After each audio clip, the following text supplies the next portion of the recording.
Welcome into the Hot Read Podcast. I'm your host, Easton Freeze, director of published content here at BroadwaySportsMedia.com. We're also brought to you by the 440 Podcast Network. You can follow me on social media at Easton Freeze. I am joined for this Wednesday, July 17th episode of the show, as always, by producer JT, who you can follow on social media at JT_Ruhnke. JT, we have been in the NFL media wilderness for, I feel like, about a month now. We can finally see the light at the end of the tunnel, less than a week or exactly a week away from the recording of today's episode, from the opening of Titans training camp. How are we doing? Are we excited? I'm super excited. I'm honestly jealous of the teams that got to go back today or report today, because it's like now all the intrigue of those teams. I'm gonna watch it now on my timelines and everywhere for the next week. I'm big into the Baltimore Ravens and Kansas City Chiefs training camp. I'm huge on that for the next 6 days. Yeah. I'm huge on the Patrick Mahomes has never apparently bought a TV before or had a TV. Now he does, which is an interesting storyline. Yeah, he said he bought his first ever TV today, or like yesterday, because of the NCAA game. The new NCAA 25. So was he staring at walls before? I guess so. Was he listening to the games on the radio? Old school. Did he have an old school radio set on the mantle that he would, honey, turn that up. The Packers are about to score. I got to hear this color commentary. Is that what he was doing? What was going on? I have no idea. That's just that's what the someone needs to ask him these questions. The reporters on the ground, that's their responsibility, is to get to the bottom of this. I need a feature story tomorrow morning.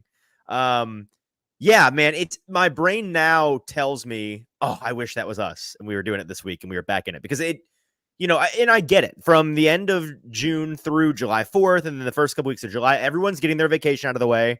Everyone is taking the time to focus on something else. Like, I listen to a ton of podcasts. That's the way, some people, like, they grind music all the time, or they're watching TV all the time, or they're big into movies. For me, I'm always throughout the day, if I'm doing anything that is, I can have something in the background going, it's a podcast, because I like to just listen and consume information. And like 10 months out of the year, it's pretty much all sports, and more specifically, pretty much all football. And then there's that month or two in the summer where I just kind of cleanse the palate. I'll listen to something on politics or philosophy, or like nonfiction, just something else, ghost stories, anything else I can find that I find interesting, true crime.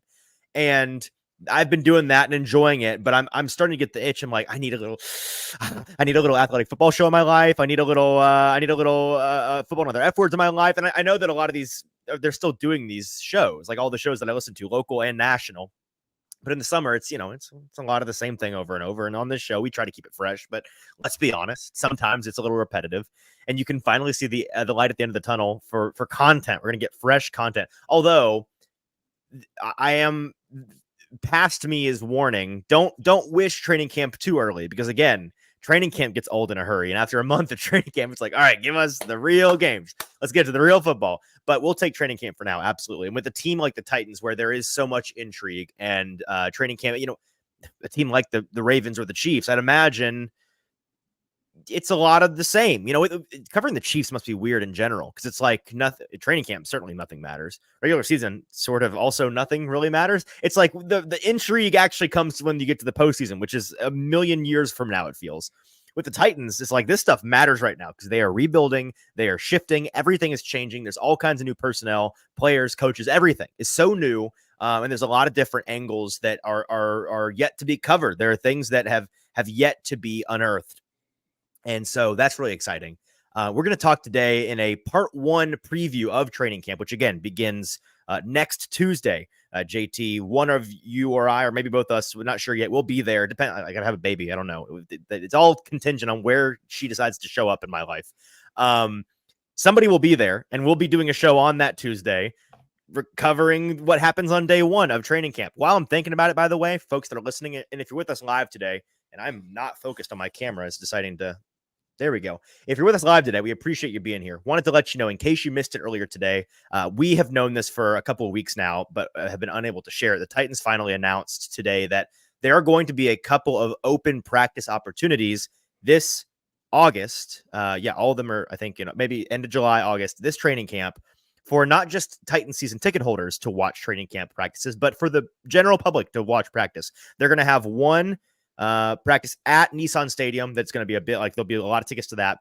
And then two open public, not just season ticket holders, but just anybody that signs up, practices at St. Thomas Sports Park at the Titans facility. You guys can come in and watch on the SeatGeek sports deck they have up there at the top of the building, or you can on the bleachers they have along the sideline right there with us in the media that are watching along. That's a lot of fun. The past couple of years when they have had limited opportunities for pretty much just season ticket holders to come in and do that, they've had a ton of fun. So I recommend hopping on that if you want to. And if you want to, you may already be late, but if you want to, check now. Go to the Titans social media accounts, see if they still have available tickets, and sign up for that. The stadium one in particular is very fun. I remember doing that 2 years ago, and that one's a fun atmosphere. And it's not like their typical practices in a good way. They kind of ham it up. There's some days we come on this show post practice, and it's like, there's a lot of situational drills and not actually throwing the ball and throwing balls into lakes. Right, exactly. At the stadium practice, they do some fun stuff. They play to the crowd. It's a little Harlem Globetrottery out there, and so that one's a fun one to attend. And that one, I'd imagine, probably still has some tickets because it's a big stadium. So check that out. But today's preview episode is going to be focused on the offense, and we're going to kind of take all of the offensive storylines we have anticipated from the past 2-3 months of the year and boil them all down into one conversation. JT, you and I have both independently gone into today's episode thinking about this. I think we'll probably just go kind of draft style back and forth, if that's all right with you, just going through our highest intrigue topics as we head into this training camp and discuss the ramifications of those offensively today. Not offensive topics, but offense focused. We're going to get ourselves canceled today. Offensive things only. And then on Thursday, it's going to be defensive topics. And I think, JT, on Thursday, just a little tease for the folks at home, you and I are going to put together dueling way too early 53-man roster predictions with the sole intent of making fun of ourselves a month from Thursday when the actual list comes out and we get to see how wrong we were, or maybe we're Nostradamus and we were right all along. And then we can say, you should never doubt us in the first place. So that's going to be a lot of fun. Before we get into the actual football, a couple of things. First of all, like I said, if you're with us live today, we appreciate you being here. We're not on as many Twitter feeds today because of a thing. We'll get that fixed in the future. But if you're watching on YouTube or on my Twitter account or on the 440 Sports Twitter account or on Facebook, wherever you're finding us right now, we appreciate you being here. If you want to join guys like Kenneth and Jacob, stalwarts of the Hot Read podcast, over in the comment section, all you have to do is go over to Broadway Sports Media's YouTube page. It's Broadway Sports Media on YouTube. Find this live stream there. And in the comment section below that video on YouTube, you can be a part of today's conversation. I want to hear the number one thing you all are most looking forward to, maybe the number one question you're looking forward to have answered in the next month of Titans training camp. So get in there. Let me know. We'll discuss all of those things. The other thing, JT, is I have a diatribe that I will be brief with, I promise. But I needed somewhere to vent. And I have a show that has like my name on it. So where better to be vain and focused on self than on the Hot Read podcast with Easton Freeze. Maybe only me will care about this, but I'm hoping some of you all in the audience will understand where my frustration is coming from. This morning, my wife, very pregnant. I mentioned that only because if anyone has had a pregnant spouse before or been pregnant themselves, you know that things get weird when you're pregnant. Like some things taste different, or like you have a heightened sense of smell. Things are just kind of weird, the way your body changes. And with her, there have been times throughout the last 9 months where she's like, "Do you smell that?" And I'm like, "No." She's like, "I think the trash smells." I was like, it smells like my house right now. I don't know what you're talking about. She comes to me and she's like, "The water tastes funny." I'm like, "Okay, does it really? Are you sure?" And I go and it does. It tastes kind of just a little bit off. And then I look at the water filter in our fridge and it's like, oh, it needs replacing. Okay, got to replace the filter. Got to go online, figure out how to buy a new one. And if you've been following the Hot Read podcast since the draft, you know on day 3 of the draft, I had this new refrigerator delivered to our house. It was a whole thing during the live stream with JT and Zach and Stoney, where I had to leave for like an hour and they had to like cut a hole in my house to get the refrigerator in. It was a whole thing.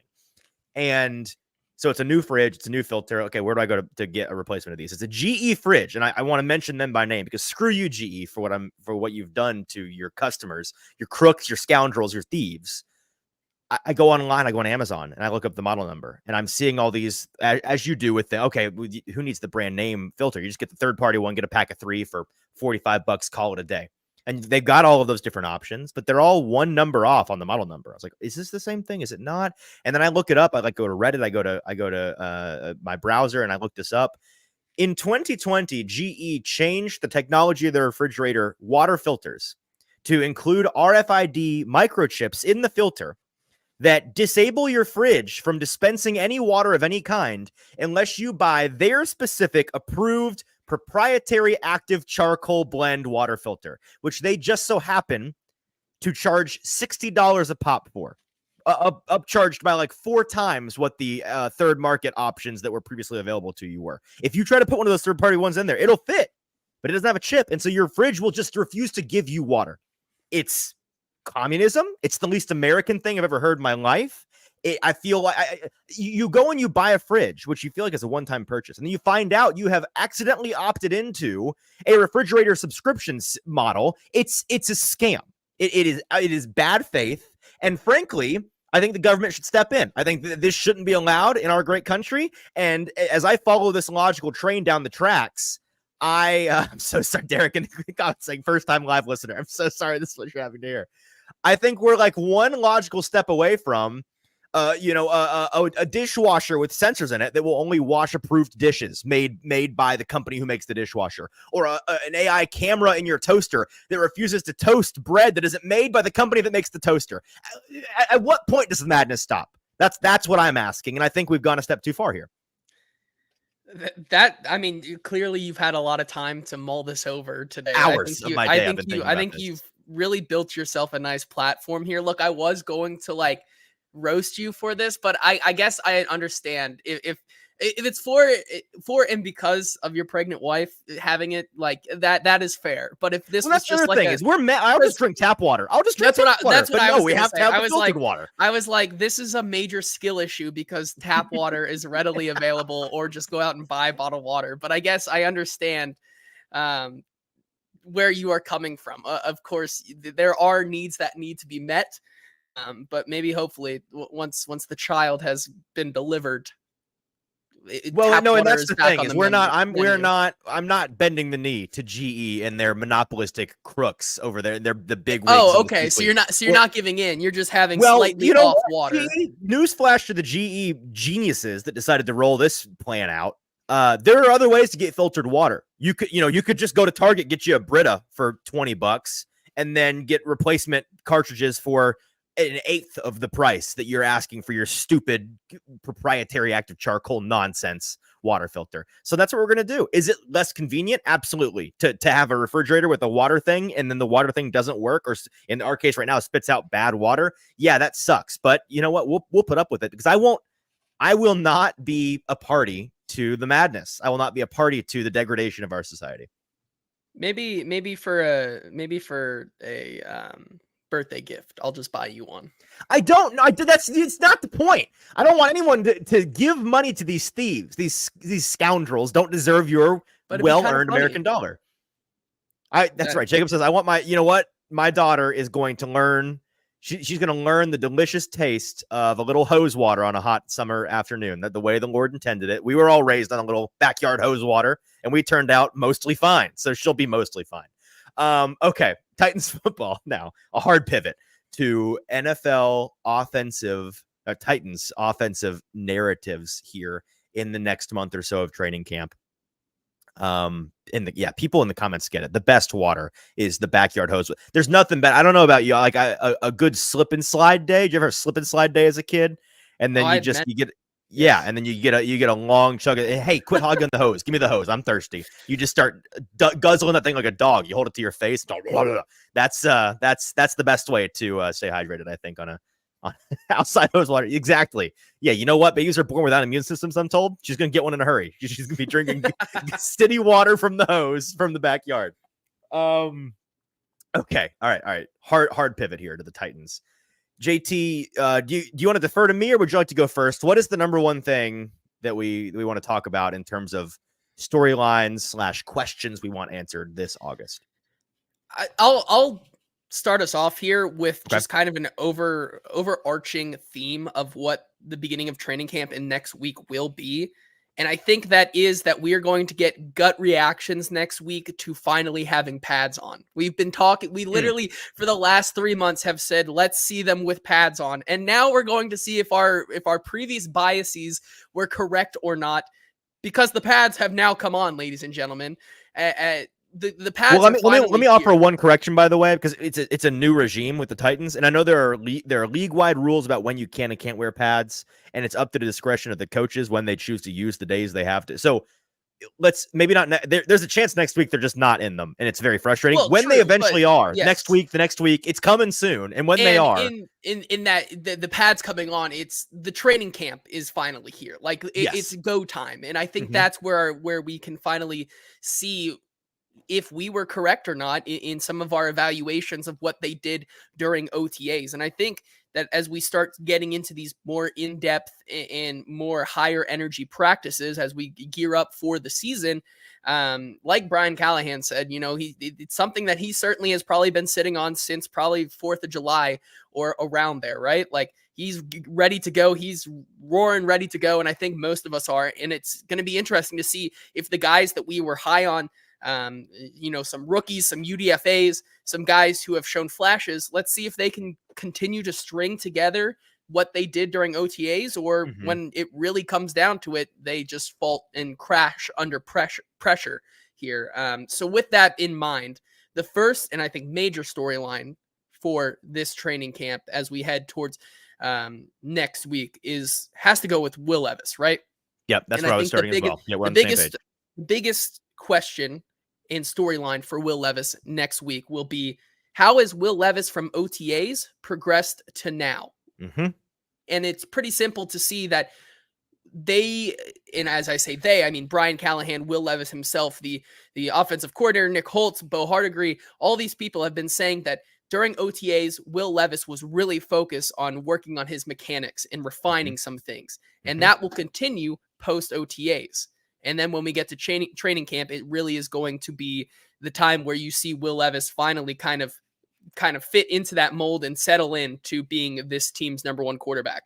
Well, I'm interested to see what has changed since then. Like, are we going to continue to see a Will Levis have some miscues in the early part of training camp? Or is he going to come in and really look like he is the guy and he's worked on everything that he needs to and is going to be able to run this offense in an efficient manner? And as Chef Rand says in the comments, hopefully no more lake balls, unless the only lake balls I want to see is like the last one we saw in the lake where Will Levis throws intentionally thrown in the lake. Well, not even thrown, but punted into the lake. Excuse me, in a celebration. That's the only footballs I want to see going in the lake from here on out. And I really do hope we see that version of Will Levis. And I think if not, if we continue to see the same struggles and up and down days, and of course you're going to have bad days, but the inconsistencies to not string a couple good days together for Will Levis this early on into training camp, I think is going to be a major storyline and kind of where we see this team go from there throughout the rest of training camp. I'm glad this is where you started, because it's where I think it's the obvious place to start, and not shocking that you start an offensive conversation around the quarterback, but it's a storyline that we touched on in May, in June, at the beginning of June, when we were getting through to the end of OTAs, and we spent a couple of episodes on it, but I think it's kind of been forgotten or brushed aside, at least as not all that concerning by fans, because of a lot of the fair reasons for folks' optimism, excitement to see Will Levis in a new system with more help around him. All of these things, all of these reasons around Will Levis that we have seen change in the last 6 calendar months that lead us to believe, okay, he's going to be in a much better situation. And having seen the flashes we saw from him in the fall last year, pair that with the help he now has, it should be better. And I'm excited to see what that looks like. Yes, but it's easy to lose sight of, okay, what is the actual, like, the actual guy, Will Levis? What is he working on? How is he improving? How is he going to take advantage of that improved situation? And at the end of OTAs, 2 months ago, you and I sat here on the show talking about how, was it a bad OTAs for Will Levis? No, it was not bad. But was it a market improvement from what we saw from him in December? And just, when I'm there during the week at a standard weekly practice, what we saw from him in the games he was playing last year before he got injured, banged up there at the end, like, was there a significant change from the end of 2023 season to the beginning of the offseason for the Titans in 2024? And the answer was not really. And we wrote a lot of that off. I think, again, fairly so, not excuses so much as they were reasons. Hey, this guy's learning a new system. He's learning a lot of new guys around him, both the guys that are playing with him and the guys that are in his ear. He is changing some of the ways that he fundamentally approaches his game, approaches the quarterback position. He's working on different arm angles. He's working on improved footwork and different platforms, and changing some things from a biometric standpoint, that biomechanical standpoint rather, that he is trying to improve his game on the whole. And that's a learning curve, as is the case when you change anything in any game. I remember comparing it to like trying to learn how to hit a different ball flight with a golf club. Like, you're going to hit the ball really poorly for a while before you figure it out.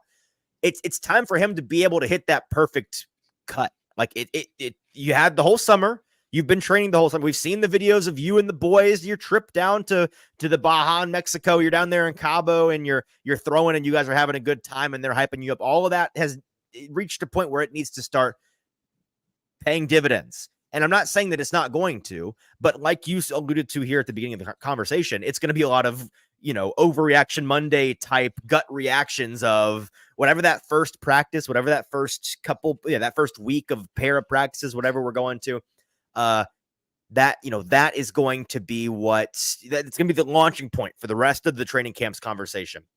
And it's going to be the loudest portion, I'd imagine, in terms of a reflection on him. Now, I'm of the mind that I think it's going to look different. I think it's going to feel different, assuming that they don't start really, really slow and like don't throw the ball much, which is kind of worst case scenario for us. Because then it's like, I don't know. They know they've had one throwing session. It lasts 7 minutes. I don't really. Assuming they actually start to do the thing, I think that you are going to see that difference, because it's going to start to click, and he's going to change that mode from in the lab experimenting in the spring to refining the things that you want to refine and like starting to dial it in, make it game ready. So I'm not pessimistic there, but I am with you that that's the number one most important thing we're going to be looking for. And it's going to be the number one most loudly trumpeted thing, whether it's good or bad, from those of us in the media based on those first couple of practices. Yeah, I think that would be really funny, right? It almost would be like if they didn't have a lot of the throwing sessions at the beginning, and we're just like forced to watch like Tyjae Spears and Tony Pollard just get the same amount of same amount of touches and just some work like that. I might myself throw a ball into the lake then. Just they want a situational drills where they do the thing where they run the whole play, but then the quarterback, they just mark the throw. They don't actually throw it. And you do that for 2 hours. It's in the cards. It could happen. It's like getting socks for Christmas, right? Like that could be next. Thanks, that could be Grandma. Just don't worry about gifts in the future. I don't need any more of these. Okay, I'll go with my next one. And this one's, it's maybe not, it is not the next most important thing, but it's the next thing I wrote down. It's the next thing that came to mind for me. And maybe it's because of how much we talked about it in the spring. You mentioned it at the top here, putting pads on. I want to see one Mr. Jaquan Jackson in pads. We talked about it all spring. Jaquan Jackson, Titans 6th round, rookie wide receiver, burner, slot only guy, small but speedy. We didn't have a lot of expectations for him coming into his NFL career in general. We weren't crazy about the pick at the time. And he came in to OTAs and he looked the part pretty immediately. He fit in pretty immediately. He was making plays on a daily basis. When we were there, one or two plays, we were like, Jaquan, okay, I'm gonna write that down. Jaquan Jackson, nice high point catch against Chidobe Awuzie in 7-on-7s today. Like, it was that every day. And was it like what you'd expect to see from a first round wide receiver? No, but it was more than you expected to see from a guy that wasn't really on anybody's radar coming into the draft, and then was a 6th round pick, kind of a flyer guy. And he's kind of he's best friends with Tyjae Spears. There's a Tulane connection. How much of that impacted the decision to draft him? And then that's kind of overshadowed by, look at the other guys that were on the board available when he was drafted. And that, we're talking about different receivers that we were hired on in the draft process. All of those things kind of went by the wayside, because it's like, this guy looks like he can play ball. And yet he is a smaller player. He is a speed reliant player. And we said all along, this is great. This is awesome. Fantastic start. Let's see it in pads before we really get too excited about him just making the roster for beginners, if not, actually impacting the Titans season.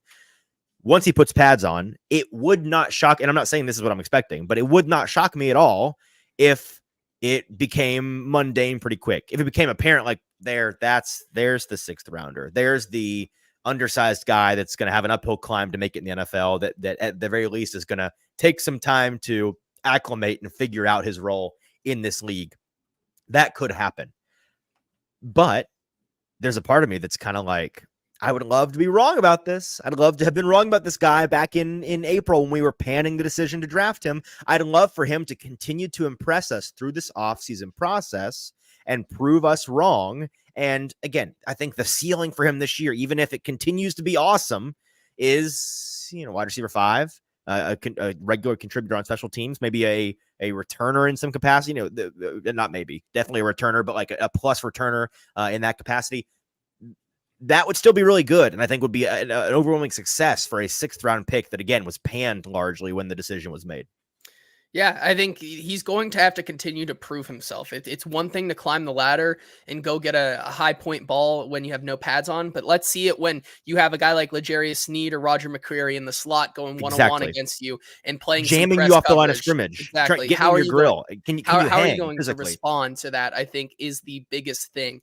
Derek asks on that question. He asks if he's bigger than Worthy. I think he's shorter than Worthy, but I'm gonna look at I mean, they're similar. They're similar, but in terms of weight, it's hard to be smaller than Xavier Worthy, who's like around 170 pounds. It's so like Worthy is 5'11", 165. Yeah, 170. 165. He's gonna play in the 160.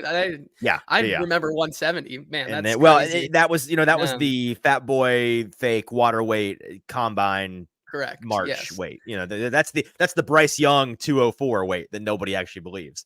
Jaquan Jackson's height and weight, he comes in at 5'11", 185. So he's the same height and he's got 20 pounds. There you go. Yeah. So he's he's not as small as a Xavier Worthy, but he is a small player in comparison to the rest of the guys. I'm not going to say that he's not quite like Kyle Phillips thin. But he's close. He's in that same range. So, and Chef Rand says Jaquan will be good depth this year, and Jacob says Jackson is the Kirkland brand of water filter. Xavier Worthy is the overpriced GE version. And you know what? Give me the 3-pack of the brand that I can't pronounce. I take that all day long. I trust that. But I think you do bring up a good point to kind of springboard off of Jaquan Jackson. Jaquan Jackson, like we were just talking about, he's going to have to continue to prove himself versatile if things don't go his way and he still doesn't look like the player he did at OTAs, because we start to see the limitations of those physical abilities that we were so worried about when the Titans first drafted him. So you're going to have to prove yourself in other areas. And I think one area where he's going to really start to shine, and where another really interesting part of this offensive skill position group is what's going to happen on the kicking and punting returns this upcoming season. I think that's where Jaquan Jackson, if he kind of, falls a little bit on the wayside as a receiver, and the guy that we saw during OTAs doesn't exactly come back to form there, I think he's still going to be able to prove and provide a lot on the on special teams for sure. And I think that brings up my next one, which is a good segue, which is just more of a discussion about the entire wide receiver room. And one of the storylines being that there's only so many spots and so many kind of role-playing wide receivers on this Titans team from the past year or so. And with the additions of Calvin Ridley, Jaquan Jackson, and Tyler Boyd, it means some guys are going to be left by the wayside and most likely not end up with this team. We kind of talked about this during OTAs, how the Cincinnati Bengals, they had a lot of different guys who could play roles, but never were a team that really kept a deep group of receivers, only keeping 6 over the past 2 years going into the season. And so when you look at a list here of the Titans wide receivers, we talked about basically the first 5 or 6 are pretty set in stone with DeAndre Hopkins, Calvin Ridley, Tyler Boyd, Nick Westbrook-Akine, Treylon Burks, you would assume makes the roster. Like, I think that's pretty far and away going to happen. And then you would assume that Jaquan Jackson makes the roster as well. So that's already 6 right there, which means guys who have made this team before, like Kyle Phillips and last year's 7th round pick, Colton Dowell, are guys who are on the outside looking in. Kearis Jackson as well. And so the storyline is going to be, how can these guys prove and show that they are worth a 7th wide receiver spot? I think they're going to have to make cases for themselves to be on this team, because when you think about guys that you have on this team, like a Tyler Boyd, who has been super reliable, you think about the injury concerns that possibly could come up with DeAndre Hopkins or Calvin Ridley. Both have missed some time in the past. DeAndre Hopkins more specifically, but these are guys that, you don't just keep because you need the depth. These guys are going to have to go out there like a Kyle Phillips. Kyle Phillips is going to have to prove to this team that he can be a reliable asset as the 2nd or 3rd slot receiver, and then also maybe try to bring something on special teams, which he really has not been able to. Colton Dowell, he's still struggling with injury. Does he find his way back to the field at all for this team? And then Kearis Jackson coming back from injury here. Can he provide and maybe be a sleeper pick to be a special teamer for this team? And I think that's going to be really interesting as we get deeper into training camp. Yeah, you mentioned the historical relevance of how many receivers the Bengals have kept in the past. And I think that's a decent measuring stick. It's going to be 6, 7 at most is really what I think it's going to come out as. And it's less about how many total they keep and more about how many spots are even open for discussion in the next month. Therefore, there's no world in which they don't keep these guys, and that is the starting 3 plus Treylon Burks. I don't see a way that any of those guys miss making the roster. And then there are 2 guys that I think are not locks. I wouldn't call them locks today, but I would be very surprised if they didn't make the roster, and that would be Jaquan Jackson, purely because of that role. If he was just a receiver and didn't present any return upside, I would say uphill battle. But because they have him penciled in, maybe in pen written in to be one of their returners, I think that he's going to make the team, because as you heard Brian Callahan at one point during the OTAs sessions talk about, when you're a fringe guy, when you're not a starter, you need to be able to present an upside as a special teamer in some capacity. That's the way that you make yourself of use, of importance to a team. That is going to matter. And so for a guy like Jaquan Jackson, that's going to be his ticket in. And then NWI, Kenneth asks, why can't I get NWI off my team? Say the line. Say the line. Exactly. Everybody, the whole class is going to laugh at you, Bart Simpson. It's just give it up is what I would say to that. You should have stopped trying. It should have been evident to you years ago, frankly, that there was no killing Nick Westbrook-Akine. There was simply enduring the season-long NWI experience, which is better than people give it credit for. I would say the only guys really fighting those last 2 in, assuming it's 6, or fighting to justify giving a 7th spot to a receiver, is Kearis Jackson and Kyle Phillips. I would include Colton Dowell in that conversation if he were not hurt. Everything I'm still hearing indicates it's going to be a while for him. It's a significant injury. He will be on still on the PUP or whatever the list is that they decide to put him on to come into the season. He'll still be around, but he's not going to be ready, I don't think, to be a part of this team. And so it's going to be I guess that makes it an 8-man race for 6 spots, maybe 7 spots if they really show out. And so, yeah, I think that's an interesting conversation. I'll shift to the tight end position. We had somebody in the comments a couple of minutes ago bring this up. I think it was Derek. He said, yeah, I'm quite curious about the tight end situation with Chig and Wiley. This one is an obvious one, but I'll just go ahead and put it back out there because we haven't talked about it in a while. Hey, these 2 guys are going to be significant players this August and significant players for this team. They're both going to make the roster. They're both going to have an impact on the game day functions of the Tennessee Titans. But what are those roles going to look like? How are they going to differentiate themselves? And more importantly, who's going to emerge as the primary tight end for this team? Going into last season, we weren't crazy about the pick of Josh Wiley, not because we didn't like him as a player in the draft, but because we didn't think he was a fit for this Titans team at the time. And we were proven wrong on that front. He was a good player, and they fit him into the ways that they used him. I think he's going to be an even greater fit for this Brian Callahan system, and the way that he and his former Cincinnati Bengals coworkers on that coaching staff utilized tight ends. You talk about watching that team a lot the past couple of years, JT, and seeing Josh Whyle types thrive in the tight end role in that system. That seam route runner who is a big body, massive red zone target. Just got to throw it roughly in the area. He can high point the ball. He's more athletic than you give him credit for. He's also a big enough body to be an inline blocker and provide a plus in that department. He is a nice, he's kind of like when you think about the tight end that you need, but he's not, he's super unsexy, no aura. It's just like, he's just a solid lunch pail, blue collar type of guy. That's a Josh Whyle to me, that's not a slight. I love, you got to have those guys. It's the Jimmies and Joes, not the X's and O's. It's a you got to have 22 fellas. It's not about who your best player is, and having a Josh Whyle on your team is a good thing. And I think that he can be at his best, 400 or 500 yard guy, 6 or 7 touchdowns on the season, and be a big red zone impact player. But it's going to take bites off the plate of Chigakonkwo. It's going to take food off of his plate at the dinner table.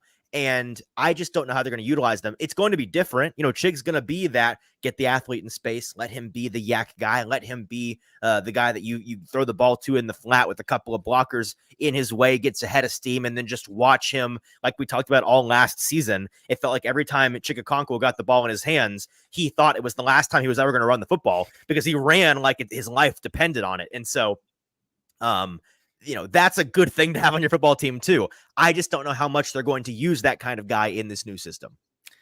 Yeah, and I think, I'll push back a little bit on and give Josh Whyle some flowers. You talk about a guy who doesn't have aura. I'd say that was the Josh Whyle of last year. I'd say Josh Whyle has a little bit of aura now too. And then, he comes with all of those skills, but he also has that aura to him as well. So maybe the aura-less guy here in the tight end room is, as Jacob points out in the comments here, Nick Vannett, I guess, maybe. That's however, we don't have to point that out. Yeah, no.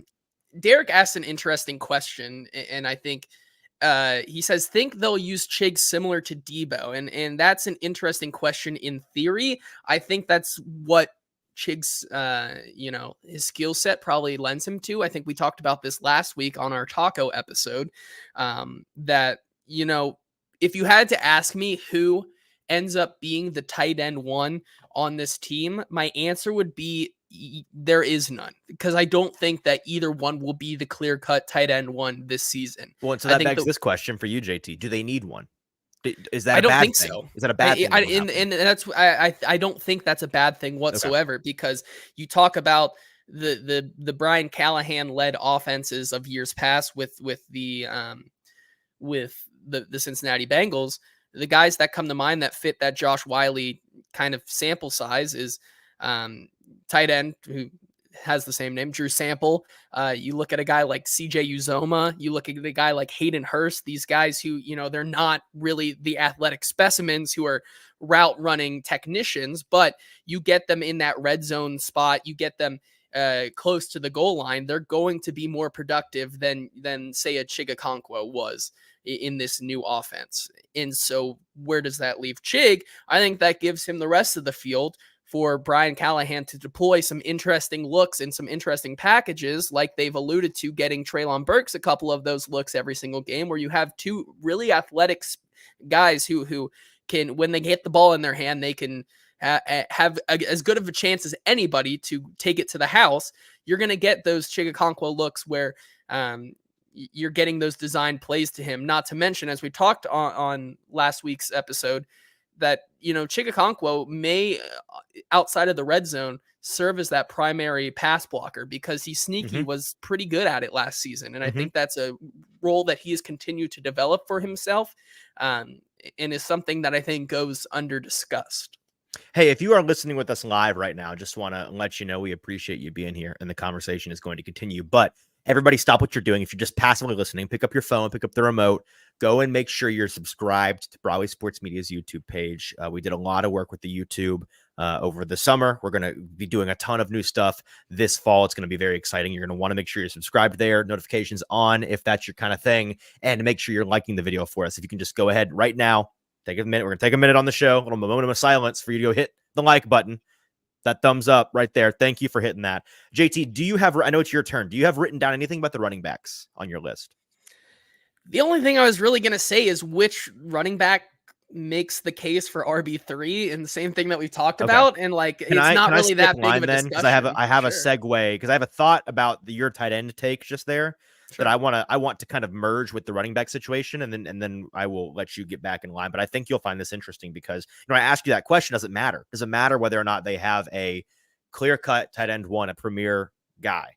And you could ask the same about the running back position, because the thing I have written down is, hey, we talked. I mean, this was a beaten to death topic during the spring. Who's the running back one? What exactly are these? Like, these two guys, both good, both like, kind of they both feel like 1B type of guys, but somebody's got to be the 1A, right? Or are they really going to be an even split tandem? Are they going to be used any differently from one another? A lot of questions on that front. And every time we'd ask anybody in charge that question, they'd say, hey, good question. Yes. Next question. And be like, well, you didn't answer that was the point. You didn't want to answer. Got it. When these guys have pads on, when they're actually running the plays during the times in mid-August when they're running actual install for the season, and PR has their eyes on us in the media like hawks, phones down, can't take notes about this, can't report certain things about formation, and you like, this is government info, this is government secret stuff, this is Area 51, keep it locked down. What are we going to see? What's going to be in there behind that vault? And the reason I bring that up now on the heels of the tight end conversation is because we may come to the conclusion in 2 weeks, 3 weeks, that it doesn't matter. And as Kenneth says in the comments, running back one does not matter. Or he says, he says, does matter. One of them is clearly outperforming the other. Then splitting snaps equally is not a good idea. Sure. Yes. No, I get that, Kenneth. If one is outperforming the other, then it's going to be clear. Okay. Hey, Tajay has to be the one. You better give him more snaps. You shouldn't fall into the trap of, well, we paid Tony Pollard more money to come here, so we better give the ball to your best players, coaches. That's not rocket science. But if they are similar in terms of production, in terms of play style, and they are used interchangeably, we've kind of floated the theory, okay, maybe Tajay is used more in the passing game, Tony is used more in the traditional pure running game. That wouldn't surprise me. Whatever the case may be, does it matter whether or not one of them emerges? And I would also say no. I'd say no to the tight end question. I'd say no to the running back question. But there's a big part of me that says, I don't know if that's good. And the reason why is because on any good team, you have to have a couple of dudes, right? It can't just be a bunch of marginally above average players that are, good role players. Like, role players are necessary, but stars are a requirement in order to really accomplish anything in the season. And you think back to the best teams in recent memory. Let's go the Brian Callahan example with the Bengals. Their best teams of the past couple of years, they had a lot of really solid role players on offense and especially on defense. Like, the Lou Anarumo show, that defensive coordination of all these guys that aren't necessarily stars, but boy, do they work together as a unit. Yes. On offense in particular, you've got to have stars, man. And that's where Jamar Chase comes into play. That's where Joe Burrow comes into play. That's where T. Higgins comes into play. These guys take over a game, right? The Chiefs, it's obvious. Patrick Mahomes, that's really all you need sometimes. Take over a game. Travis Kelce, always washed, get to the playoffs. Oh, there it is. There's playoff Trav, takes over a game. Rob Gronkowski, talk about a washed guy in the freaking Super Bowl with the Buccaneers a couple of years ago. And you get, Super Bowl touchdown at the age of 74, Rob Gronkowski, Tom Brady to Rob Gronkowski. It's like, okay, these guys can take over a game. They are stars. The Titans have to have that guy, like a couple of those guys, ideally. And so if that just comes from the receivers, if it's a bunch of dudes that, you don't need a tight end one, you don't need a running back one, you just need DeAndre Hopkins and Calvin Ridley. Those two guys are they're your bread and butter. They're your salt and pepper. They're going to take over the game when you need them to take over a game. Great. But if they aren't, or if either of them misses a significant amount of time, or if either of them kind of hits that 30-year-old cliff eventually and things start to go downhill, I'm not saying that's going to be the case, but it's always on the table. What then? Who's the guy that's going to be the one to take over? And in that case, I think we're going to be calling on, hey, Tajay Spears, young player, a lot of talent. It's time to step up. Like they need more out of you. Hey, Chika Okonkwo or Josh Wiley, young players, a lot of talent. Cheap. It's your time. This is the time for, if you're going to be a star, to show us that you can be a star. Let's see it. And so that's why I'm hesitant, rather, to say For sure, they don't need a guy to emerge at tight end. For sure, they don't need a guy to emerge at running back. I think they don't. But a big part of that is because I think they have those dudes at the wide receiver position. Yeah, I would agree with you. And I think another interesting part of the conversation is Derek asked if think they will run a lot of split back. I think there's definitely a possibility. You talk You've about been on that train. Yeah. those role player types. I think in the Bengals run to the Super Bowl, a guy like Samaje Perine made such dividends for that team, being kind of the change of pace back for Joe Mixon on that offensive run that they were kind of on to that Super Bowl. But I mean, really, you think about the past couple of years, especially just like looking at it last year, a lot of teams have quietly moved towards like a running back tandem group. You look at like Jahmyr Gibbs and David Montgomery on the same, kind of getting interchanged on every single drive. You look at Arthur Smith's running back room of Bijan Robinson and who's the other one?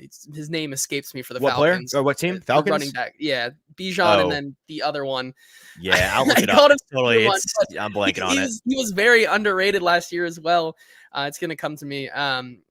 I mean, Najee Harris and Jaylen Warren, these kind of two backfields that, you know, Gus Edwards and Justice Hill and Keaton Mitchell, the three-headed monster last year for the Ravens, that outside of one game where they didn't use their running game at all, were pretty dominant last year behind that offensive line. And so Tyler Algier. Thank you very much. Yeah.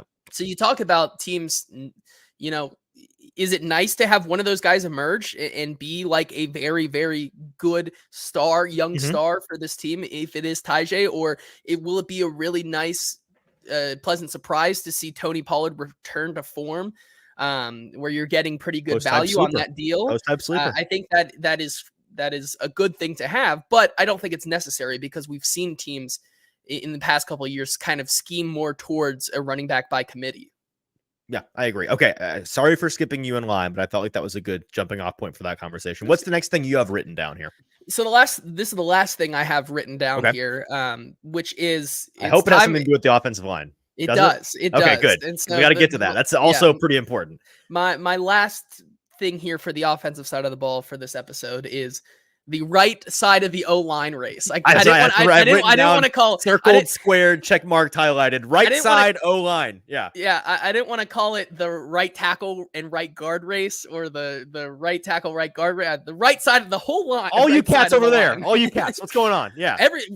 But it kind of is that, right? You're talking about like 5 or 6 guys who could realistically play either the right guard or right tackle position, or you could find so many different combinations of right guard and right tackle that you kind of just have to set them all up on that line and say whoever the first 2 across the line are wins. And I think that you break that pool cue over the knee, you just toss it and you say, figure it out, boys. And I think that's exactly that is what Bill Callahan is doing now. He broke the pool. He broke the pool cue and says, here we go, fight it out, see what happens. And I think you look at a lot of guys who there's going to be a decent amount of competition. I know friend of the show, Stoney Keeley, really is super high on the dark horse candidate, John Ojukwu, being selfishly the guy. High on John Ojukwu. I mean, that is the reason why, but I respect exactly. That. Yeah. But I mean, he showed flashes of being a serviceable guy in training camp. The biggest one, I think, is NPF. Do we see him out there?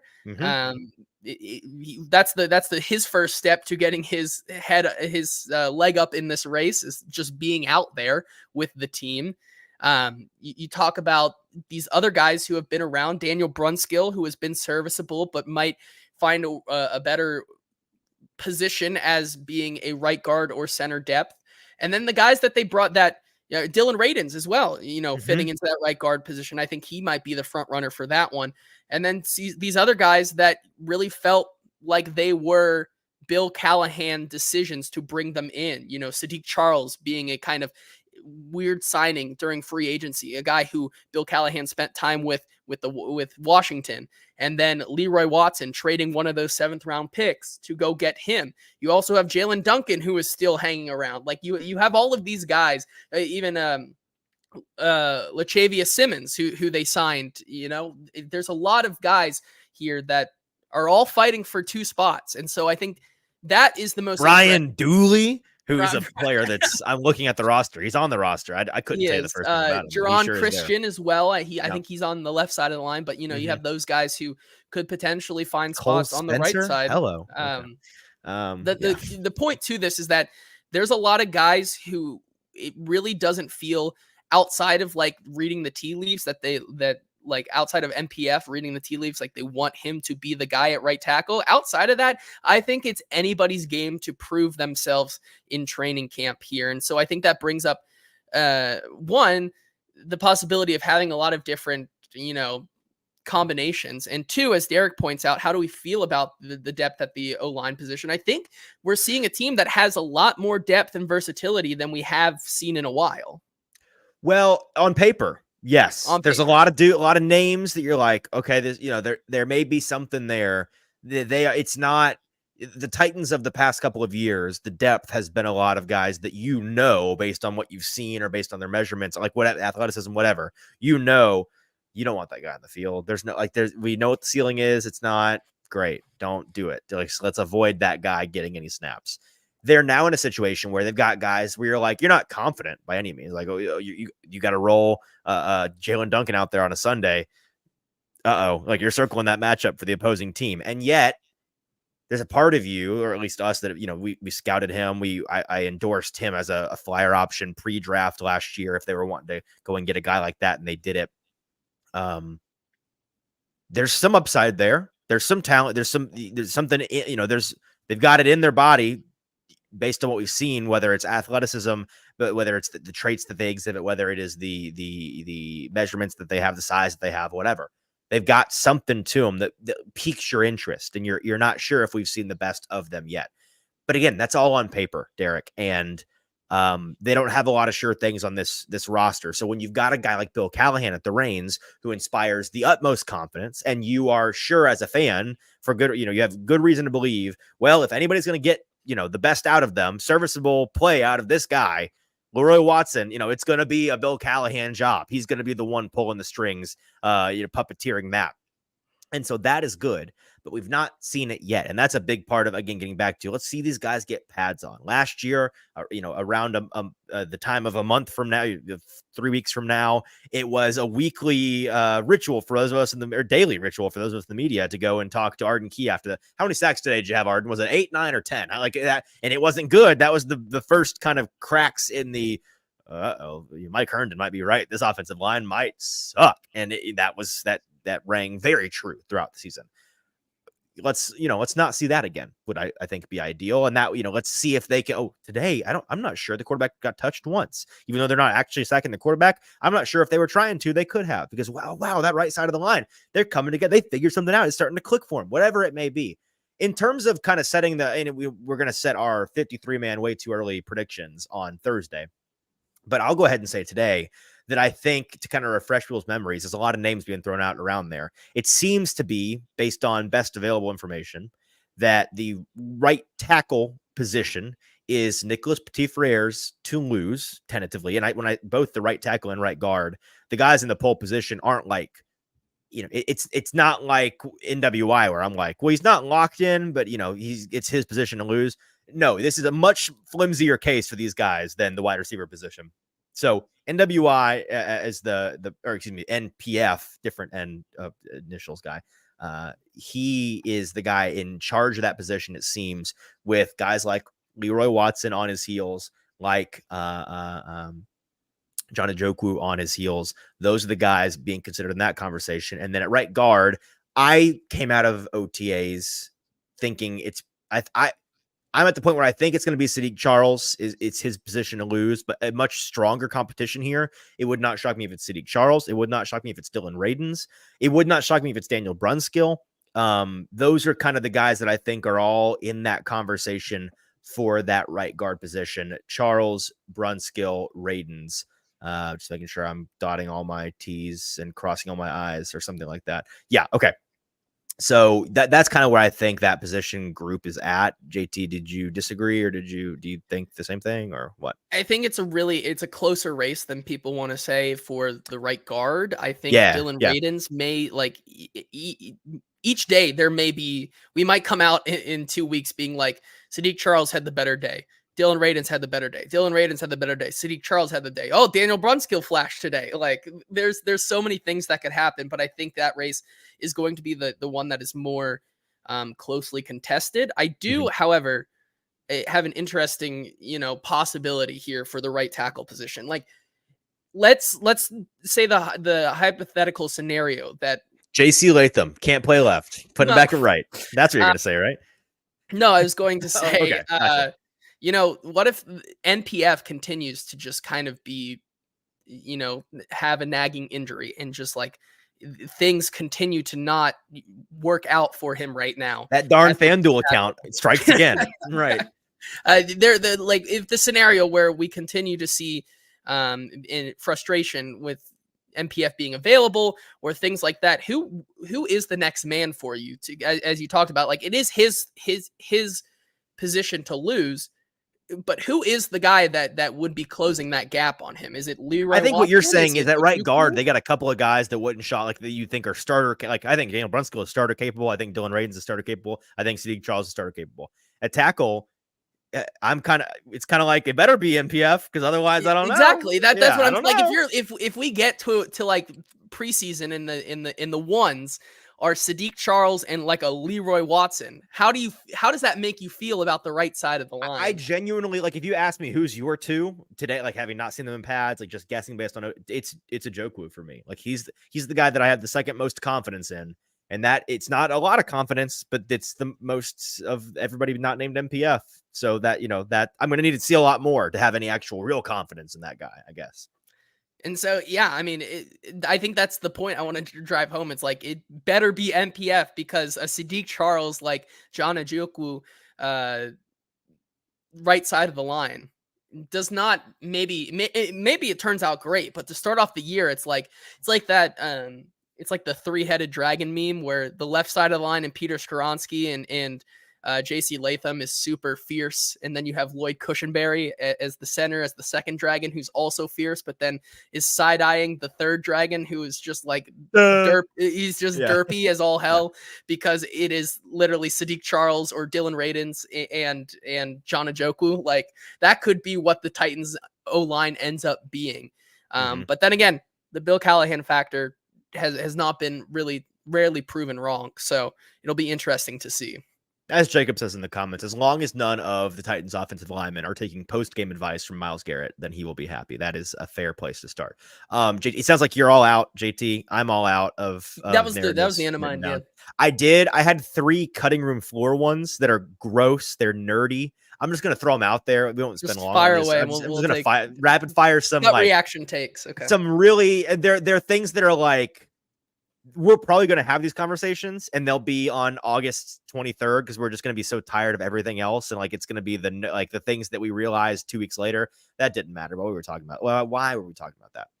Actually, this first one does matter, but I think it's one that's unlikely to be talked about, but it might be. We've all kind of resigned ourselves to JC Latham is the dude. He's going to be perfectly fine on the left side of the line. That, for as much coming out of the draft, the detractor takes were JC Latham. You can't just up and move him to left tackle. And then T'Vondre Sweat, you can't just up and assume he's going to be healthy and stay, underweight and all these things. One of those things is still a rampant narrative out there, though. T'Vondre Sweat, he did not defeat the allegations in OTAs by any stretch of the imagination. JC Latham, he pretty much beat down those allegations with the way that he was carrying himself on and off the field. He was fantastic in drills, owning Bertha and Olga by the third day that he was working on them. All of the praise from his teammates and his offensive line coach and his head coach, and talking to him at the podium and cutting up with Brian Callahan, interrupting the press conference and asking him about, hey, can you get your left tackle a touchdown, Pat? But you want to give that away? Come on, JC. That all of that, very good times, feel good times. Can't help but write positive articles about that. Everything is A-okay in JC Latham first round pick land for the Titans. And yet, he's still a rookie. He's playing a different position than he's not ever played. He played left tackle a lot in high school, but it's been a couple of years since he's done that. It's the NFL level. There's a learning curve even for guys that were the best left tackle in college football at the left tackle position. Like even those guys come into the NFL and they struggle a little bit. So it would not be super shocking that JC Latham has a little bit of a learning curve. We all we realize, okay, we just tap the brake a little bit on JC Latham because there's going to be some struggles here, but not lose faith in the guy. But I think that train is thundering down the tracks at an alarming rate, and I wouldn't be shocked to see it kind of, reeled back just a little bit. But yeah, I think that's totally fair to say. I mean, the rookie factor continues to kind of come for every single rookie. Like that will happen at some point. I think the storyline this OTAs was the fact that there is confidence. There's no more intense doubt that this isn't going to work. I think there's a mellow amount of confidence that even if it takes half a season or a full season for JC Latham, him at left tackle, most likely, it's not the drastic change that a lot of people made it out to be. Okay. As far as the production, that's different, I think. Okay, that one was less nerdy. These two are very nerdy, and I will just rattle them off real quick. A Mason Rudolph take. I heard from two different people, both national folks on prominent platforms, one on NBC of all places, in the spring, talking about, well, this is a big year for Will Levis, and Mason Rudolph's on that team. He has a significant track record of winning games despite being a backup quarterback. He showed a lot to us last year in that Pittsburgh system. He's going to be pushing a young player looking to solidify their position as a starting quarterback in the NFL. It would not shock me at all if by week 3, the Titans are considering Mason Rudolph as their starting quarterback going forward, because Will Levis struggles out of the gate. All of this nonsense. And you're like, okay, this guy doesn't know. Or actually, it was a girl. Doesn't know what they're talking about. Not paying attention to the Titans. We're going to ignore that. But if going back to our first topic of the day, Will Levis, if it kind of struggles out of that first practice or two, what's going on? Why am I not focused? Come on, technical difficulties. There it is. Why is he not looking a lot better? Well, Mason Rudolph in practice kind of had the same day that Will Levis did. If any of those days happen, I think you're going to hear it again, and it's going to be super annoying, and it's going to suck. But I think that is going to happen. What do we think about that? It's an interesting one, but I think if they're like, I do have a lot of confidence in Mason Rudolph from what I saw last year. Too much. That's what I'm saying. It's too much confidence. I mean, I didn't say it was too much confidence. I think he could realistically run the offense in a Gardner Minshew style where it's cookie cutter enough for him that I think he has what he needs to succeed.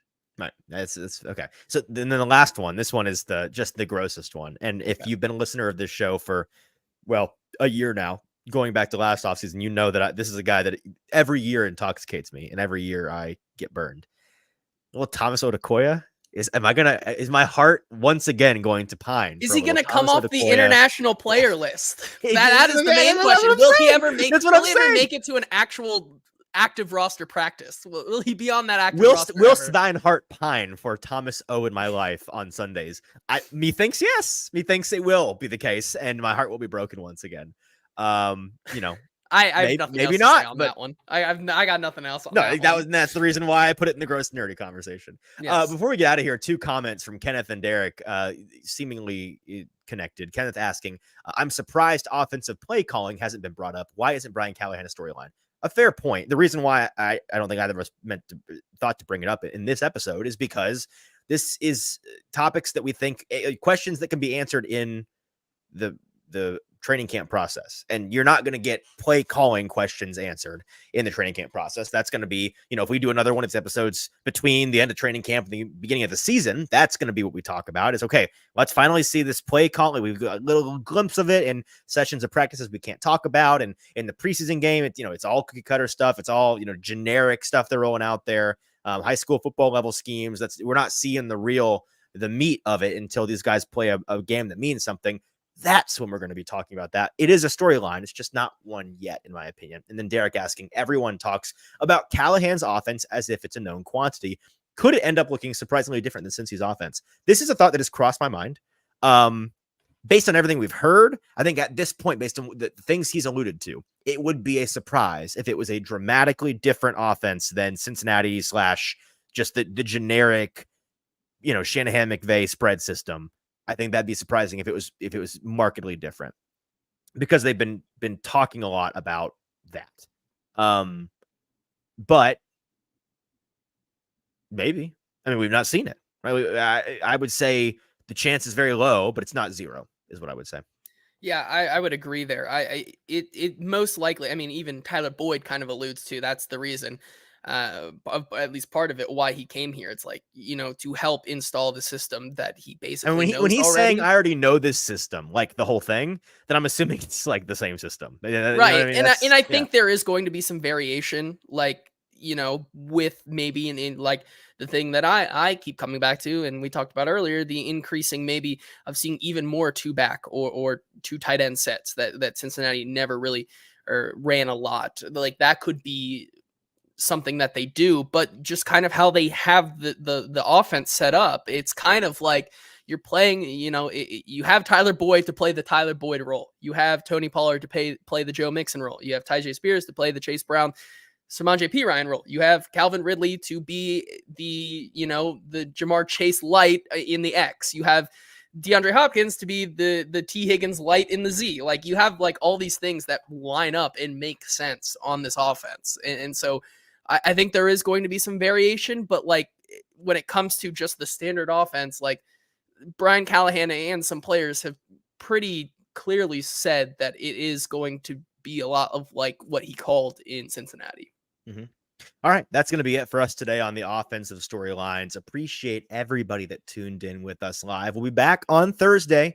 In terms of scheduling for the show, by the way, we're going to continue to do live shows Tuesday afternoon and Thursday afternoons, released on the podcast platform on Wednesday mornings, Friday mornings for the time being. But if you've listened to this show for long enough, we change based on the season, and eventually we'll probably be going back to 3 episodes a week. I'll tell you this, when we get to the season, it will definitely be that, because we do our Sunday evening live react episodes as well as a Tuesday afternoon, Thursday afternoon live shows. So, but I would keep an eye out. I would not be shocked if during this training camp portion of the year, when we get to preseason games, perhaps we start going back to three